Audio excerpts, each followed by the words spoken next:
বিএনপির 50-100 আসনের উপরে যাবে না, কিন্তু আপনারা তো এখন বাস্তব সিনারিও দেখতে পাচ্ছেন কোন দিকে তলানিতে যাচ্ছে। যে আমাদের 150টা আসন আমাদের উইন করার এবং একদম কনফার্ম এরকম জেতার মতন সিচুয়েশনে আছে। আমরা দুটি দলের কর্মী সমর্থক নেতৃবৃন্দকে আহ্বান জানাবো, আপনাদের কাছে মাপ চাই, জাতির দিকে তাকিয়েও হলো আপনারা এইসব ভণ্ডামি বাদ দেন।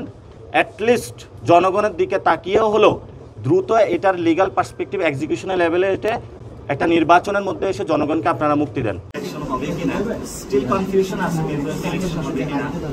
সরকার অনেক ইনসিস্ট করতেছে যে ফেব্রুয়ারি ইলেকশন করার জন্য সবাইকে, কিন্তু আমাদের যে জুলাই সনদটা রয়েছে এটার লিগ্যাল যে পার্সপেক্টিভ সেই জায়গা থেকে এখনো কোনো সলিউশন হয় নাই। এটা যত দ্রুত হবে, আমাদের দুইটা লড়াই রয়েছে এখানে। একটা হলো আমাদের সংস্কার প্রক্রিয়া সম্পূর্ণ করতে হবে এবং দ্রুত গতিতে আমাদের গণতান্ত্রিক উত্তরণে যেতে হবে। অনেকেই বিভিন্নভাবে বলার চেষ্টা করে থাকে যে জামায়াত ইলেকশন চায় না, এনসিপি ইলেকশন চায় না, এগুলো হলো তাদের একটা প্রোপাগান্ডা। যদি বাংলাদেশে অতি দ্রুত গতিতে সুন্দর একটা ইলেকশন কেউ চেয়ে থাকে, সেটা সবার আগে এনসিপি চাইবে, কারণ আমরা ভোট দিতে পারি নাই। আমরা যত ভোট দ্রুত দিতে পারবো ততই আমরা বাংলাদেশের মানুষকে মুক্তির পথ দেখাতে পারবো। এই ভোট যে দেওয়া, এটা তো যারা দিয়েছে, যারা ভোট চুরি করেছে তাদের আবেগের চেয়ে বড় জায়গাটা, আবেগের জায়গাটা আমাদের। আমি জীবনে ভোট দিতে পারি নাই, ফলে তো এই জায়গাটা আমার যত ভোট দ্রুত দিতে পারবো এই জন্য আমি মাঠে নেমেছিলাম, রক্ত দিয়েছিলাম।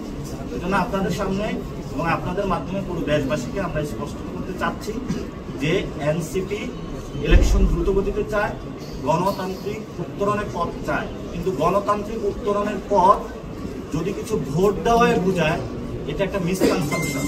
এখানে ইনস্টিটিউশনগুলো যদি ঠিক না করতে পারি, জুলাই সনদ যদি না হয় এবং বাংলাদেশের যে লেজিসলেটিভ অ্যাসেম্বলি সেটাতে যদি কোনো ক্রাইটেরিয়াগত পরিবর্তন না আসে, তাহলে তো সেই একই শেখ হাসিনার জায়গায় অন্য একজন বসতেছে। এই জন্য আমরা এই জায়গাটা কনফার্ম করার জন্য বলতেছি।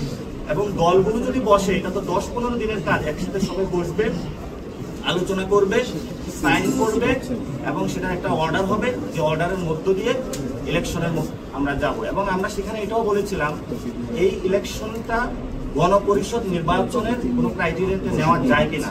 তাহলে ইলেকশন হলো, ইলেকশন হওয়ার পরে তারা একটা কমিটি গঠন করে দিল একটা নতুন সংবিধানের জন্য, আর যারা ওই লেজিসলেটিভ অ্যাসেম্বলিতে থাকলো তারা অ্যাক্টিভ মেম্বার হিসাবে হলো, পার্লামেন্ট দেশকে রান করে নিয়ে গেল।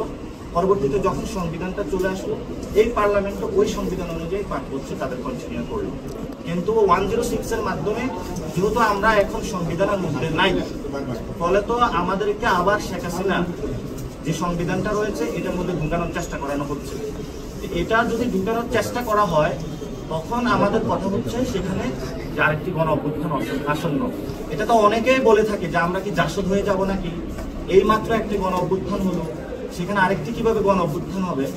আপনাদের কাছে আমরা স্পষ্টত বার্তা দিতে চাই, নেপালে 3টি জায়গায় তারা সংবিধান পরিবর্তনের জন্য চেষ্টা করেছিল এবং জেনজিরা যখন গণ অভ্যুত্থান করেছিল, পরবর্তীতে যখন তাদের দাবিগুলো মানা হয় না, তারা কিন্তু আবার মাঠে নেমে এসেছে। কিন্তু বাংলাদেশের যে পলিটিক্যাল পার্টিগুলো রয়েছে, যারা সাংবাদিক ভাইরা রয়েছে, সকল মানুষকে আমরা আহ্বান জানাবো, আমরা গণতান্ত্রিক প্রক্রিয়া যেতে চাই, আমরা বাংলাদেশে আর কোনো রক্তপাত দেখতে চাই না। সেই জন্য হলো তরুণদের যে চাওয়াটা রয়েছে সেটা আপনারা মূল্যায়ন করুন এবং সেই মূল্যায়নের মধ্য দিয়েই আমাদের পার্শ্ববর্তী যে রাষ্ট্রগুলো রয়েছে, বিভিন্ন যে বিদেশি শক্তিগুলো বাংলাদেশকে আনস্টেবল করার চেষ্টা চালাচ্ছে, সেই জায়গা থেকে আমরা মুক্তি পাবো। এবং আমাদের আজকে ডায়াসপোরা নিয়ে যে আলাপটা রয়েছে, এটা আপনার খুবই স্পেসিফিক এবং আমরা গুরুত্বপূর্ণ কিছু আজকে পয়েন্ট তুলেছি ওনাদের কাছে, এবং এটা হলে প্রবাসীদের জন্য অনেক বড় হেল্প হবে এবং আপনাদেরও যারা পাসপোর্ট রয়েছে, এই পাসপোর্ট আপনাদেরও অনেক হেল্প হবে।